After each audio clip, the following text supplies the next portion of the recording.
Welcome back, range fans. We've got another 10mm episode coming your way. Welcome, range fans. Mr. Revolver Guy here with dayattherange.com. Range fans, you know that 10mm is one of my favorite calibers, and today I'm back on the range with purely a revolver 10mm episode. I brought with me the Smith & Wesson 610 3 7/8 inch barrel. We can consider that the self-defense 10mm. Then I also brought with me what I would consider the general purpose 10mm, is the 4.2 inch barrel Ruger Champion in 10mm. And then we also brought out the Hunter. That's right, the Ruger Blackhawk. It's the Ruger Blackhawk single action 6-inch barrel. Through each of these, we are going to put the 135 grain 10mm auto ammunition from Underwood. This ammunition on the box says 1,600 feet per second at about 700 foot-pounds of energy. So what I'm going to do is try to duplicate what my man over at Alaskan Ballistics just recently completed. He completed a ribs test with his 10mm, all with semi-autos, Glock semi-autos, Glock 29, Glock 30, Glock 40, all semi-autos and 10mm 6-inch barrels, aftermarket 6-inch barrels, and I'm going to do it with all revolvers. If you're not a revolver fan, I apologize, guys. You guys know that I'm truly a revolver fanatic. But if you're not a revolver fan, go over to Alaskan Ballistics and you'll see how this 135 grain 10mm Underwood performed over at Alaskan Ballistics in the true meat test. Okay, he did it with ribs and also paper inside of a box to test expansion and also velocity across the chronograph. As you can see with me today, I have my chronograph with me and also ballistics gelatin. You guys know how we do this. We're going to shoot it through the chronograph and then put it into some ballistics gelatin to see what kind of penetration we get, what type of expansion we get out of each one of the revolvers we have here today. So enough chit chat. Let's get down range and put these rounds across the chronograph on target and into some clear ballistics gelatin. Okay, range fans, on the range or down range with the Smith & Wesson 610 loaded with 5 rounds of Underwood 135 grain 10mm. We're going to put these across the chronograph at about 6 yards is what I've paced it out to, and see how they perform. See if they get that 1,600 feet per second and that 700 foot-pounds of torque. We'll show you the chronograph numbers and the screen down below. Smith & Wesson 610, short enough to be used as a personal defense. I'm calling it for this episode the personal defense weapon. Kind of compares to Alaskan Ballistics, Glock 29, though much bigger, much heavier. I know all of that, guys. Don't go crazy down in the comments below. But for a short barrel, this is the Smith & Wesson 610 against Alaskan Ballistics Glock 29. 1,450. 1450 on the first shot. Not bad.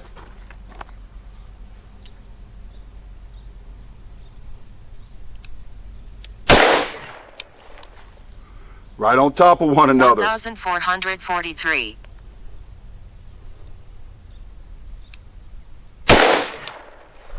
1,465. Oh yeah, that's what I'm talking about.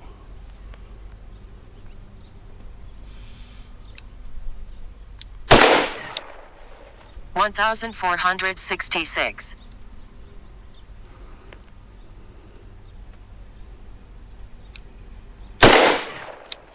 1,466. All right, folks, not too bad downrange. You know what? You can see the target, or you saw the target. Man, this little short barrel, I'm not going to call it a snubby. A snubby to me is 2 inches or under. But this 3 7/8 inch barrel really gets it done downrange on the target for accuracy with the Underwood 135 grain ammunition. Again, with the cylinder to barrel gap, we know that there's a little bit of loss in velocity there, but about 1,400 feet per second. So let's go to the general purpose GP100 Match Champion and see what it does with this Underwood 135 grain.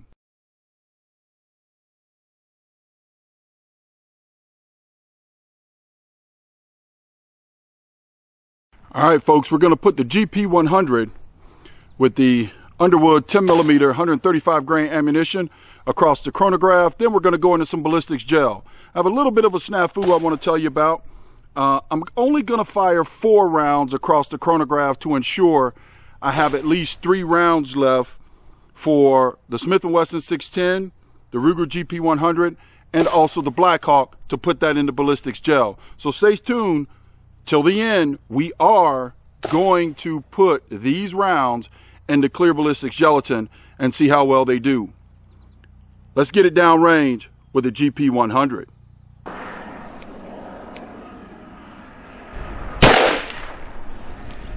$1,415.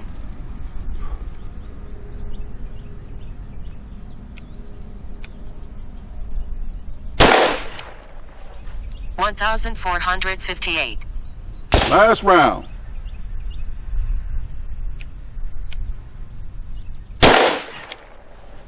$1,465. Put them all in there.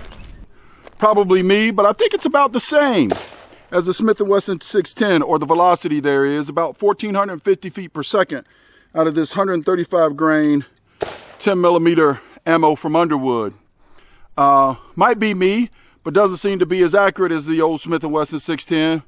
Neither here nor there. We're not testing accuracy today.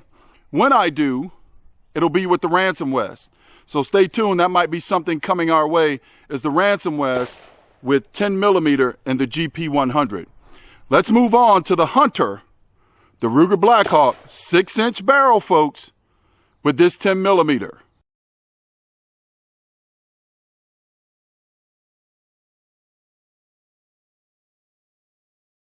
All right, guys, I got the old Ruger Blackhawk 6-inch barrel. We're going to see how much velocity these 135s pick up downrange across the chronograph. And again, stay tuned because we are going into ballistics gel today.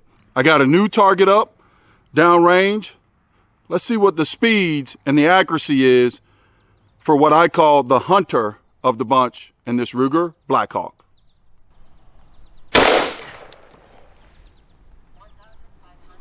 Picked up quite a bit of speed.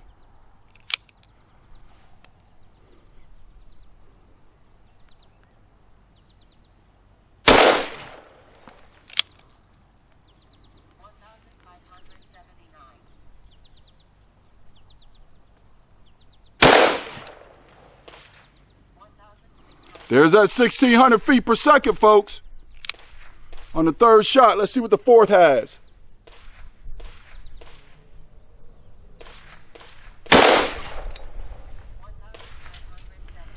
1,570. So there you have it, folks. You see now what a 3 7/8 inch barrel from the Smith & Wesson 610, 4-inch barrel from the general purpose Ruger GP100 Match Champion, and also the 6-inch Ruger Blackhawk. It did get us up to 1,600 feet per second out of one shot, or the third shot from the Ruger Blackhawk. Let's move on to what we all came for, that clear ballistics gelatin.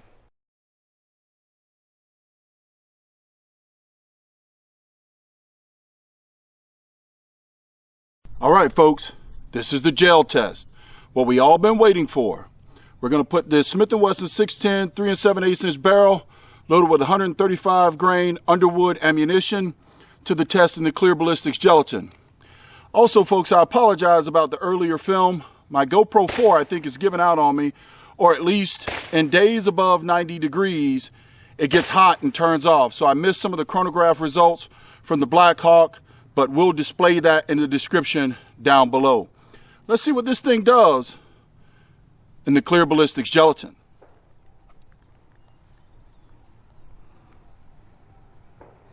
By the way, I'm having to record with my Android phone downrange.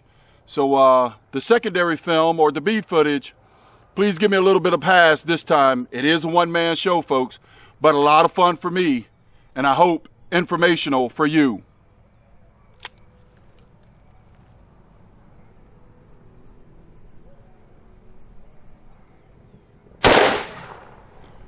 Woo! Pretty stout. It's unloaded. Let's go down range, see what the tail of the tape tells us.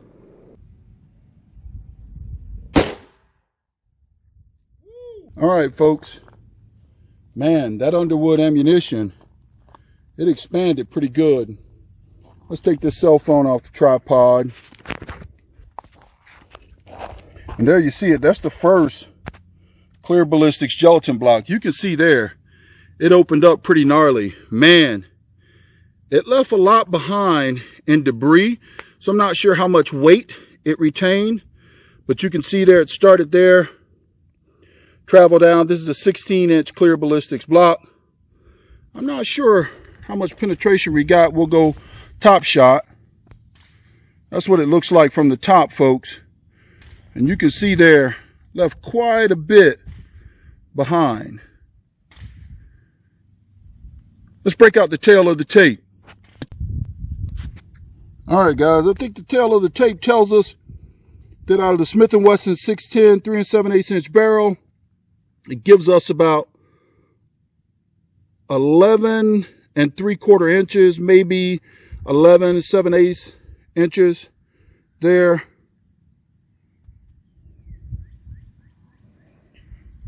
So there you have it, close to 12 inches, but I'm going to call it officially at 11 3/4 inches in the clear ballistics gelatin.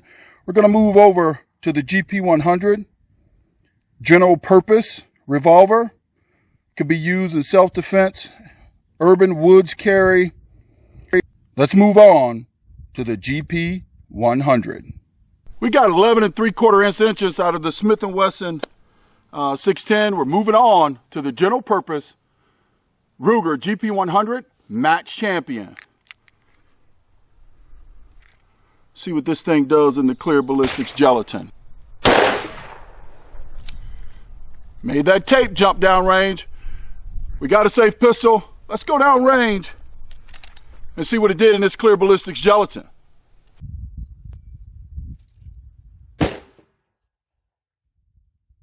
We're going to take it from the top. This 135 grain ammunition from Underwood, man, it's leaving a lot of petals behind, not retaining a lot of weight, but that's the second wound channel. Devastating wound channel, as you can see. Wow. That wound channel at the widest, let's see, what do you say, folks? About 2 inches. So that's pretty good wound channel at about 2 inches. It then travels down. This is the first at 11 3/4 inches. Not getting that good a view here. I think the second stopped at about 12 inches, but let's put it on the tape and take an official measurement. Wow, that wound channel is devastating. So out of the Ruger GP100, we're gonna call the official tape measure at about 12 inches. It's about right there, folks. So let's go up to the top, pull back, set the tape measure up. So it is at about, yeah, you can see there at about 12 inches. So 11 3/4 inches out of the 3 7/8" barrel, 12 inches out of the 4.2 inch barrel. Let's see what this 135 grainer does out of a 6-inch barrel Ruger Blackhawk. All right, people, we're ready for the 6-inch Ruger Blackhawk going through the clear ballistics gelatin downrange.